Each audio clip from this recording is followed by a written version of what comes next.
Euro-FEM is a project promoted by the European Union and Turkish Chamber of Commerce, aiming to widen networking opportunities and good practice exchanges, and to increase the potential and participation of Turkish entrepreneurs in the European Union-Turkey cooperation. Today, we are going to talk about the Module 8, Export and Relationship Management. The main aim of this module is to increase the basic skills of Turkish women entrepreneurs and the potential of their firms, to strengthening their position in the market and enhance their business competence and self-confidence, to provide them with a large network of significant companies interested in collaborating with them, to exchange experience and ideas and learn new competences, as well as to get women involved in the local entrepreneurial community in the framework of the Turkey-European Union relationship. As specific objectives, Module 8, Export and Relationship Management, deals with an introduction of the export-import procedures, their main terms, structure, and how companies can actively benefit from them. Likewise, an introduction to the relationship management and B2B procedures will also be included. The destinataries of the program are Turkish women entrepreneurs or small and medium enterprises owners who wish to improve their knowledge of business internationalization, as well as to learn how their companies can benefit from the internationalization operations. Today, we are going to speak about business globalization process. Are we ready to start the process of globalization? We will do an internal analysis, an external analysis. We will establish goals, market entry strategies, international business plan, and we will talk finally about cross-cultural relationships.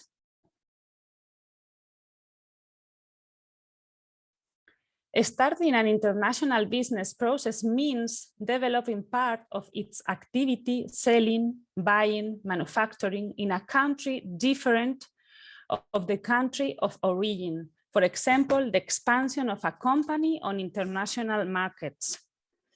It means leaving the usual comfort zone, which may entail many obstacles and difficulties. However, if your project is based on a clear idea, if you devote the necessary time and effort for it, this process can result in a better position for your company.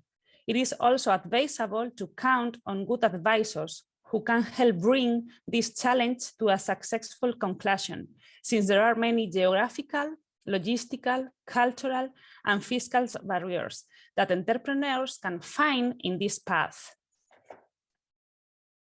Advantages. Opening the market abroad can mean the increase of competitiveness, higher rates of productivity, and consequently higher turnover than the companies that are not involved in international markets. It also generates more hiring and more highly skilled jobs with better salaries. This process ensures a customer portfolio expansion, the possibility of increasing the amount of orders, the improvement in production, the reduction of business-related operational costs, or the quality of services or products with the corresponding increase of the benefits. It also implies the diversification of markets and risks, the brand consolidation, and the compensation of weaknesses in the domestic market. Finally, companies that export into foreign markets gain new knowledge and experience that may allow the discovery of new technologies, marketing practices, and insights into foreign competitors. Are we ready to start the process of internationalization? First, we have to do an internal analysis. Before going international, you must analyze whether you are really ready to export. You should identify which factors can help your international expansion and which may prove to be an obstacle. In other words, your company should carry out an internal and external diagnosis. The export diagnosis will allow the company to evaluate its strengths and weaknesses and to identify possible opportunities and threats. We are talking about the SWOT analysis. An honest and rigorous SWOT analysis looking at your strengths, weaknesses, opportunities, and threats is a good starting point for your marketing strategy document. A SWOT analysis offers many benefits, including helping you to understand the key issues affecting your business, spot and deal with weaknesses, minimize risks and deter threats, focus on opportunities, take advantage of your strengths, develop business goals, identify strategies for achieving your goals. A SWOT analysis is typically also low or not cost and relatively quick and simple to carry out. Strengths and weaknesses are internal factors. Strengths could include good customer service, special product features or benefits, specialist knowledge or skills. Weaknesses could include poor cash flow or a lack of capital, lack of an established reputation, inefficient accounting systems.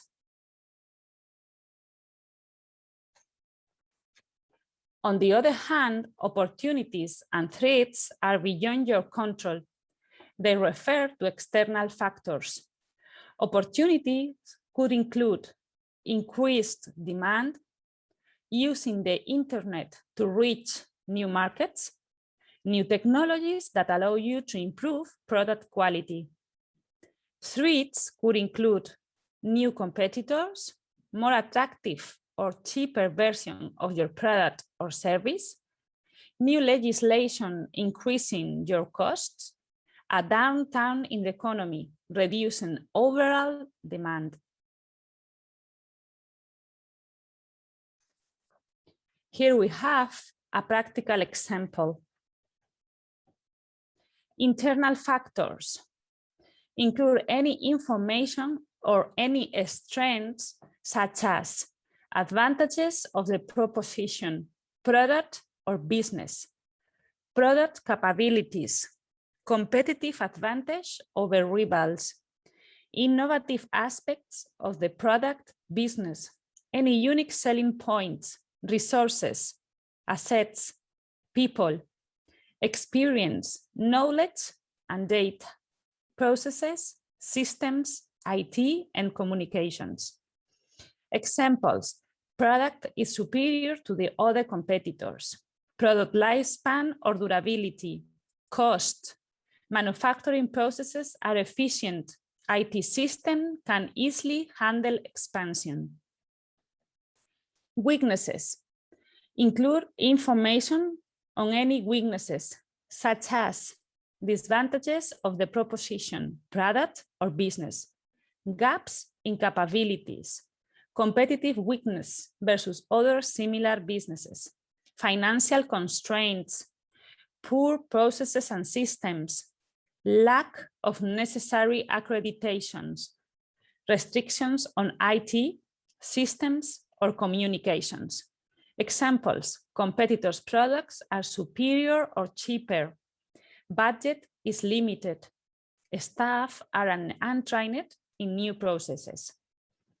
What about opportunities? You should include growth opportunities, such as market developments, competitors' vulnerabilities, geographical or export opportunities, seasonal influences, current styles or trends, niche markets.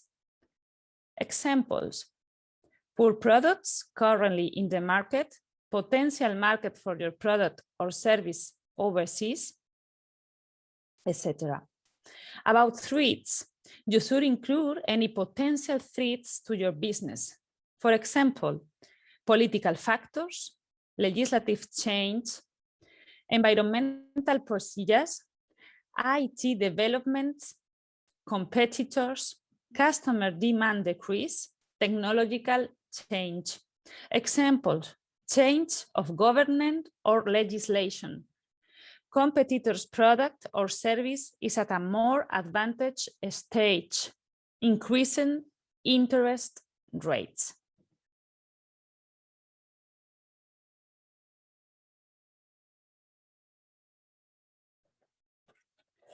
The internal analysis. This analysis will give you an idea of the company's competitive position and the limitations that its international activity will be a subject to. A business should analyze its capacity in 4 areas: production, finance, organization, and commercial capacity. In each one of these fields, it should identify its main strengths and weaknesses. Production. It is necessary to assess whether the company production capacity is sufficient in order to attend to orders that may be placed in foreign markets. Generally speaking, many businesses do not exploit all their production potential. If the business uses a greater percentage of its production capacity in a wise manner, it should be able to increase its profits and become more competitive due to the economies of scale that are generated. It should also be noted that entering new markets may imply having to adapt the product, in which case change may have to be introduced in the production process. It is important to analyze whether the company is capable of producing in accordance with different specifications, and it can introduce all the technical changes that may be required. Also, quality control is very important in export markets, and quality certifications are highly valued, such as AENOR, Bureau Veritas, etc. In fact, in some markets, they are compulsory. Useful questions to be asked. How is the present capacity being used? Will finding export orders hurt domestic scales? What about the cost of additional production? Are the fluctuations in the annual workload? When? Why? What minimum order quantity is required? What is required to design and package products specifically for export? Financial resources. A market research has to be carried out, clients have to be found, and the product has to be promoted. The process costs money, and the return of the investment necessary to start exporting may not arrive immediately. So it is essential to know the company's solvency in order to establish a budget to devote to our globalization strategy. Some questions should be asked to know if the process can be accomplished. What amount of capital can be committed to export production and marketing? What level of operating cost can be supported by the export department?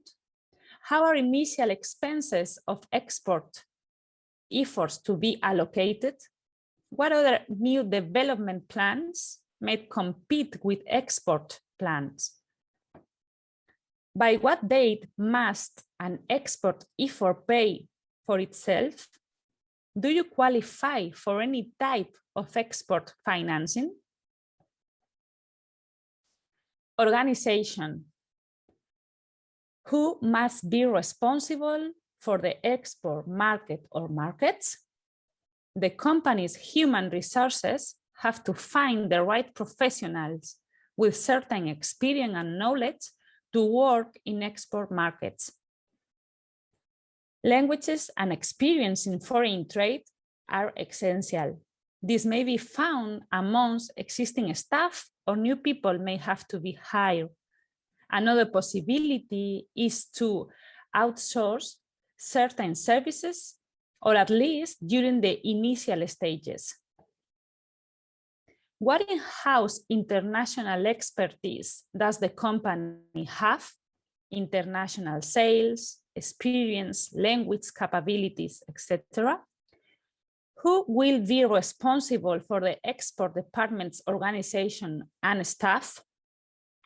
How much senior management time could be allocated?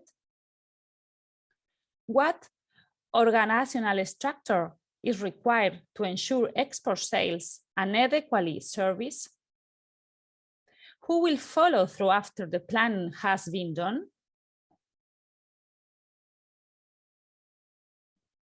Commercial capacity. A company's commercial capacity to sell in export markets will depend on the offer that it presents to clients in 4 basic aspects: product, price, place, and promotion. About product. What need does my product or service fill in the global marketplace? What modifications, if any, must be made to adapt my product to export markets? Do I need special licenses or certificates from my country to export, or the buyer's government to import the product? Do I need to modify packaging or labeling? What, if anything, do I need to protect my intellectual property?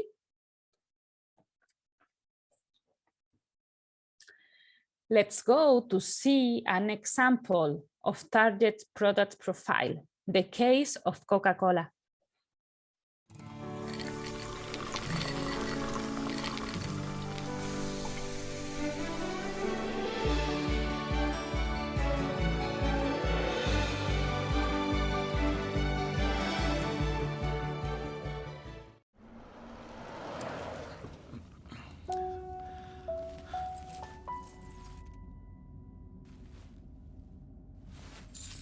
AC काम नहीं कर रहा है, खोल दूं? Coca Cola हैं? मुझे Coca Cola का टेस्ट बहुत पसंद है। बात है छोटी सी, आपका? क्या तुमने भी सुनी? अरे आपको तो पसंद है ना? बाहों में, हवाओं में, मुझे आप भी बहुत पसंद है।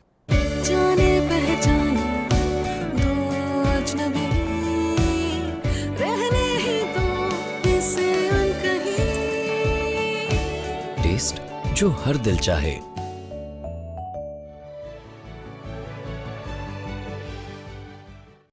Hay algo que solo tenemos en Colombia.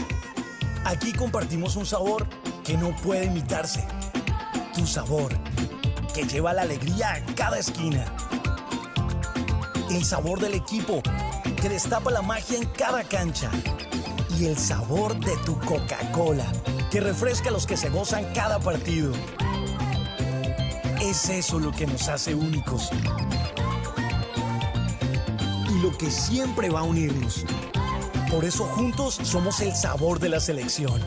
Coca-Cola, patrocinador de la selección con más sabor del mundo.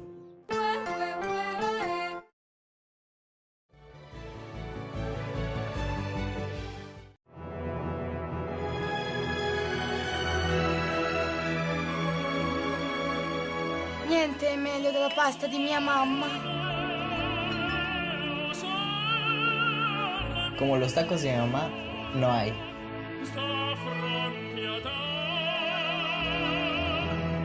Otticali Toroston Cosmo.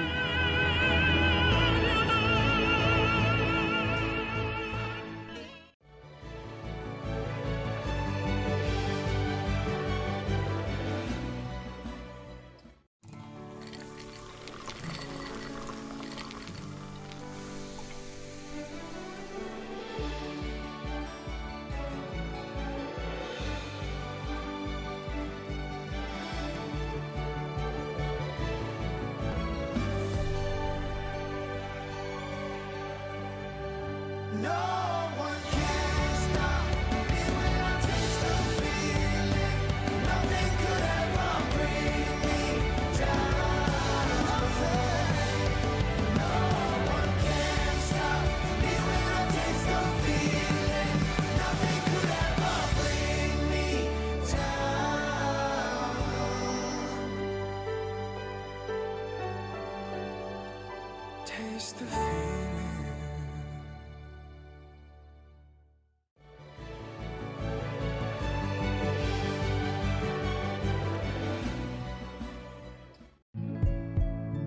was a light, a certain kind of light that never shone on me. I want my life to be what God does it do. If I ain't got you, ain't got you, baby, you don't know what it's like. Baby, you don't know what it's like to love somebody, the way I love you. Oh, you don't know what it's like. Baby, you don't know what it's like, the way I love you.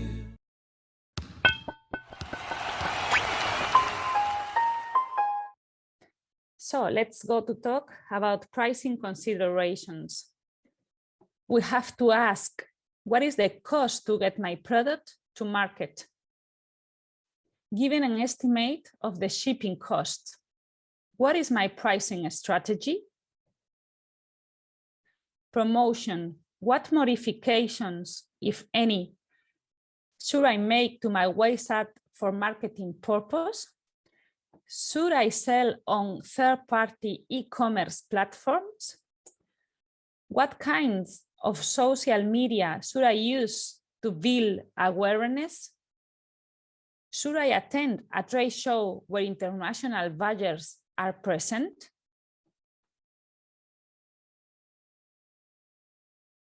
Place. What is the best country or countries, geographically speaking? It is politically stable. Will I have to adapt my product to the habits of consumers in this country? It is culturally similar to my country. It is economy undergoing an economic growth. It is stagnant or in recession. The external analysis. An analysis of external factor is also fundamental. This analysis should be carried out in 5 different fields: economic environment, legal requirements, technological requirements, international competition, and the degree of globalization within the specific sector.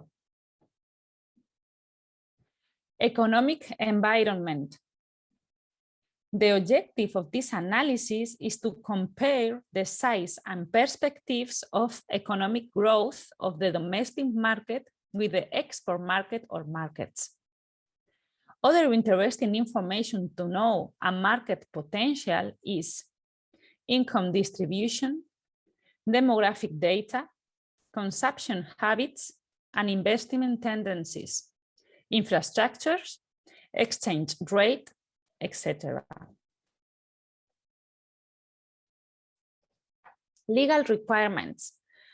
A company that wishes to export must fully aware of any legislation that may affect its international operations. In some cases, importation barriers may exist that are imposed by foreign governments in order to protect their local industry. Awareness of licenses, trade quotas, tariffs, and other taxes, administrative controls at the border, technical barriers, etc., is essential. Technological requirements. Another important factor is technology. There are varying levels of use and application of technology in different markets, which tends to be related to the country's general development. Technological requirements are especially important for companies who work in the field of industrial products or provide certain services such as computing, engineering, etc. International competition it's very important to evaluate existing competition. International competition is different from the competition that a company faces in its own market, not only because there is a larger number of competitors, but also due to the fact that their competitive advantage is less known than that of local competitors. When analyzing competition, other international competitors should be taken into account, as well as the local competitor established in the target market. In principle, foreign companies compete under equal terms, whereas local companies have additional advantage, such as greater knowledge of the market, physical and cultural proximity to customers, lack of customs barriers, etc.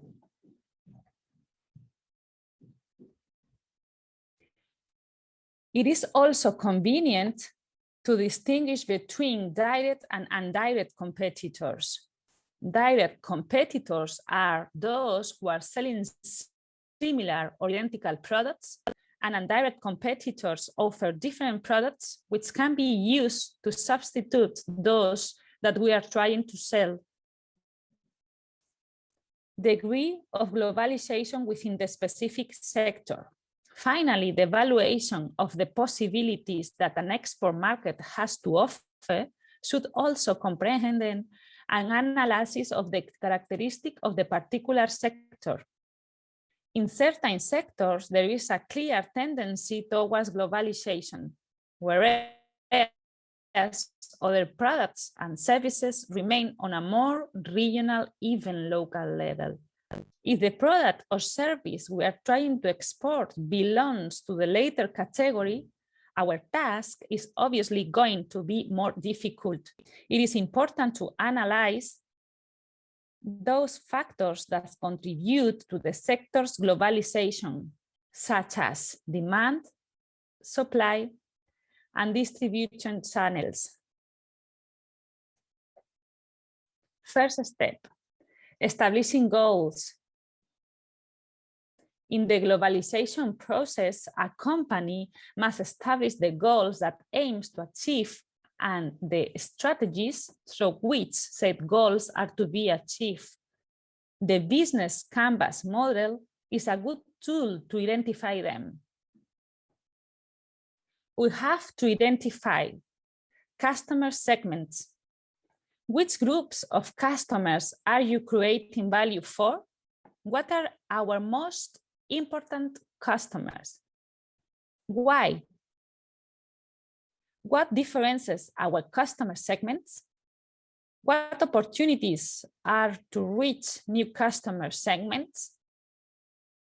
Then we have to study the value proposition. What core value do you deliver to your audience? What bundles of products, services are we offering to each customer segment? What jobs are our customers trying to complete? What pains do they experience when trying to achieve their goals? How does our product service help them achieve their goals, pains? What relationship does the target audience expect you should to establish and maintain with them? Which ones have we established? How costly are they? How are they integrated with the rest of our business model? About channels, through which channel does your audience wants to be reached? How are we reaching them now? What are the channels integrated? Which ones work best? Which ones are the most cost efficient? How are we integrating them with customer routines? About revenue streams, for what value are customers really willing to pay? For what do they currently pay? How are they currently paying? How much does each revenue stream contribute to the overall revenues? About key partners. How are your key partner suppliers? which key resources are we acquiring from partners?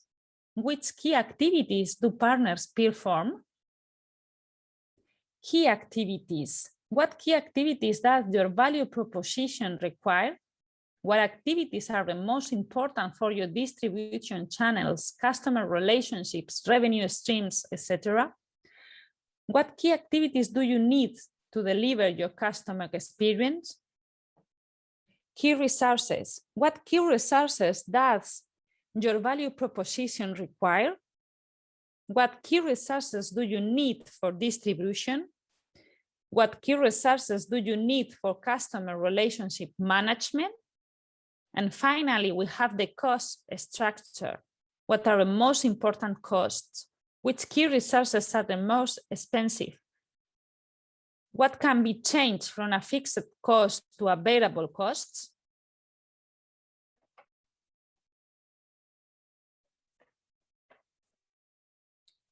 Market entry strategies. The main alternatives to commercialize your products abroad are the following. Direct exports. The company has its own commercial team who perform direct sales with the clients. This is very useful for products where the final number of clients are limited. Electronic commerce consists of receiving orders over the internet. It requires a system of guarantee of payments and a logistic capacity to comply with delivery conditions. Overall, it's commonly used in developing countries, mainly in export trade between companies and in the sales of certain consumer products like books, wine, food, etc. Commercial agent. The commercial agent operates representing the company, but it has very limited powers. It is not a client, but an intermediary who presents and negotiates the final offer with clients or distributors. It is useful when the final number of clients in a foreign country is too high to attend them from the country of origin. Importer. This is the most common way for small, medium enterprises which export. The distributor works with its own portfolio of clients and offers services such as transport, storage, after-sales service, etc. The distributor is a client who buys directly except in some sectors, those which practice consignment sales, where the distributor operates more like an agent. Trade companies. These are import-export companies which specialize in foreign markets. They know the needs and capacities of consumption of the clients and distributors. Occasionally, they can participate or collaborate together in the financial package of the operations. They have a special form of entry in Japan, China, and Eastern countries due to the importance of being such large companies. Franchise agreement. This is a contract between the supplier, retailer, or organization of services and a retailer. It is based in the product, service, or brand that the franchisor gives to the franchisee for its operation in an agreement with some determined norms. The franchisee receives technical support and it benefits from institutional publicity and many other advantages. The franchisor obtains compensation through different mediums. Principally, a percentage of the sales of a contribution of the profits. License agreement. This agreement consists of an access to a technology for a certain way of manufacturing in exchange for a finance compensation, which is carried out with the payment of royalties or commissions. The licensor has the technology and the know-how, and the licensee receives exclusive rights to produce and sell in markets. When the technical knowledge that they give is not protected by a patent, we talk of technical assistance. Sales branch consists of the expansion of the company's commercial department to a foreign market. In legal terms, the branch forms part of the head office. In this sense, one does not depend on the operating facilities that a subsidiary requires. Sales subsidiary. It is a form to entry that you can use once you have reached a certain volume of sales in the market.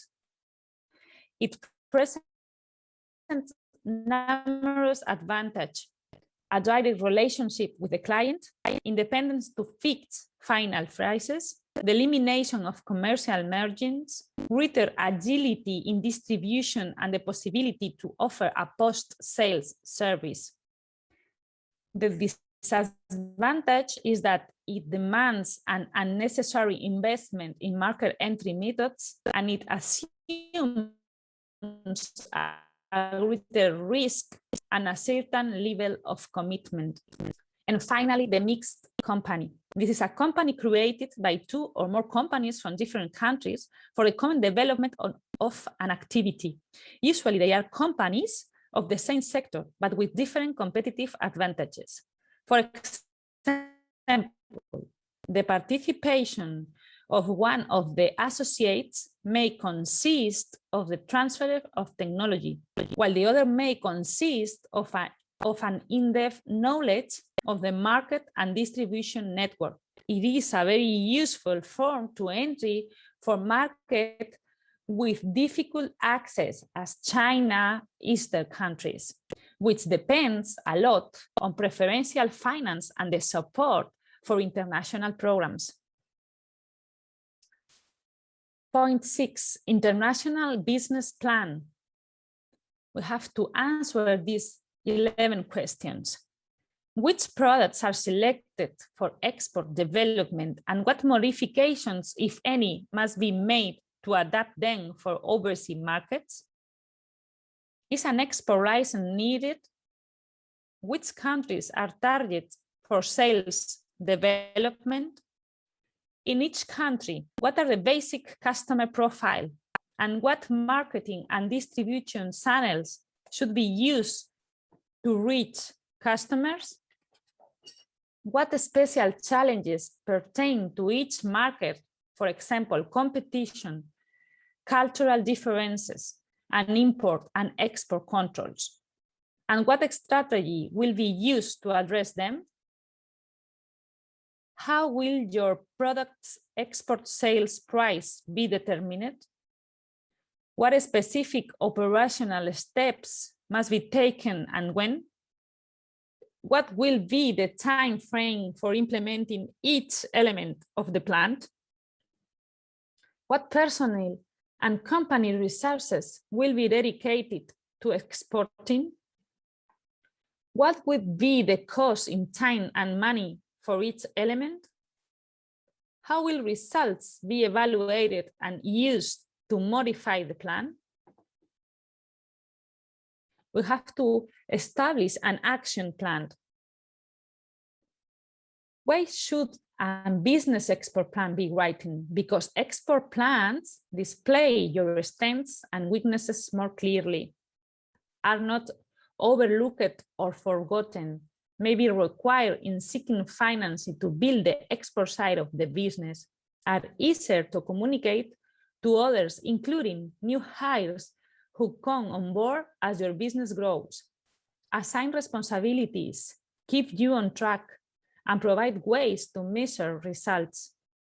Allow for the articulation of unexamined assumptions about you and your business that can lead to new insights and better plans and results.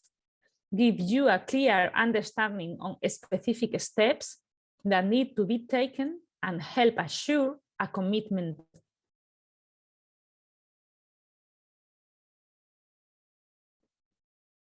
Finally, we are going to talk about the importance of cross-cultural relationships. We have, as an example, a country key fact sheet of Colombia.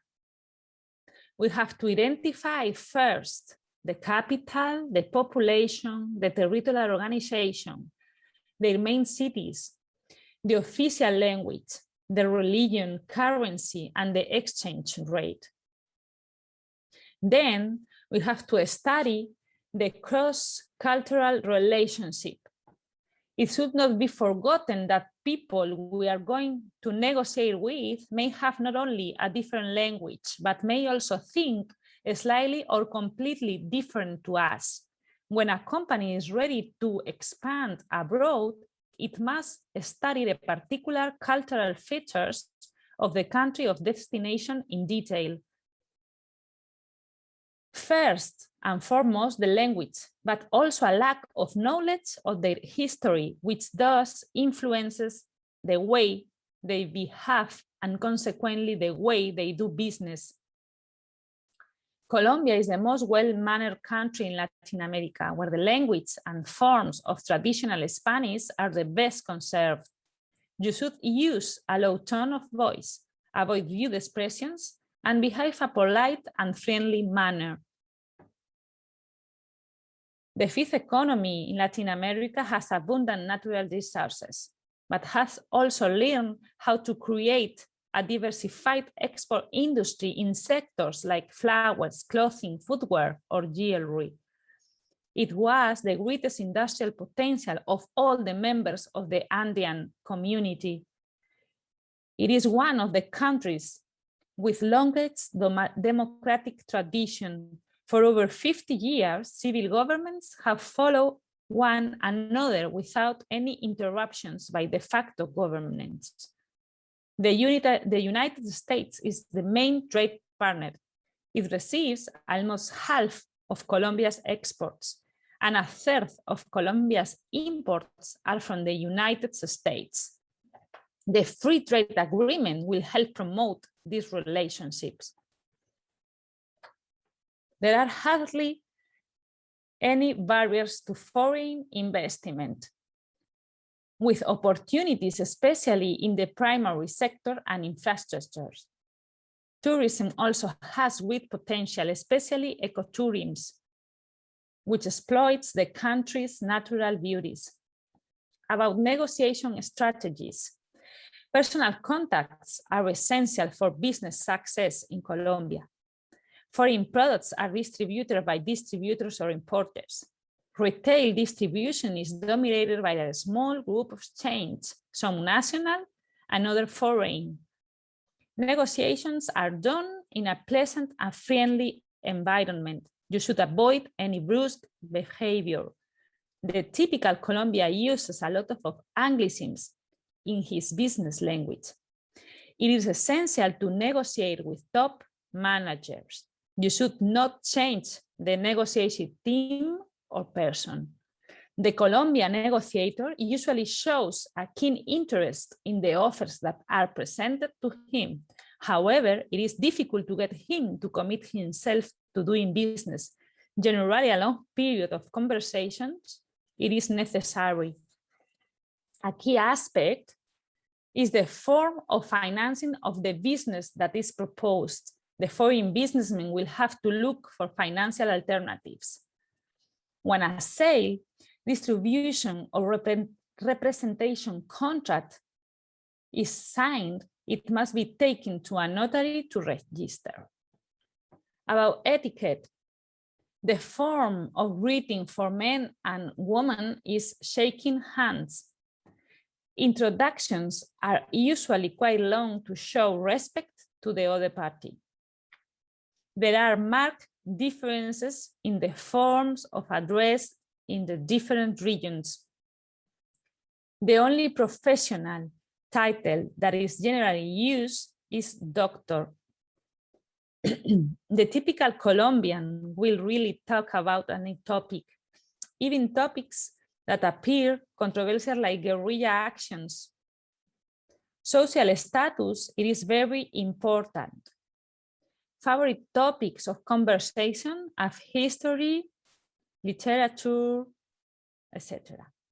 The most usual business meal is lunch, and it is impolite to eat too much or take several helpings from a serving dish. In many restaurants, the tip is included. During the negotiations, Colombian coffee is usually served. To show the size of an object, do not draw shapes in the air with your index finger. Except when you travel to the coast, it is best to arrive in the country one day before because of the altitude. The climate in Colombia is very varied. You should get information before you go and take appropriate clothing. To finish, we are going to see a video of how to do business in Colombia. It is as an example of how to adapt ourselves to the local culture.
Thank you very much and see you soon.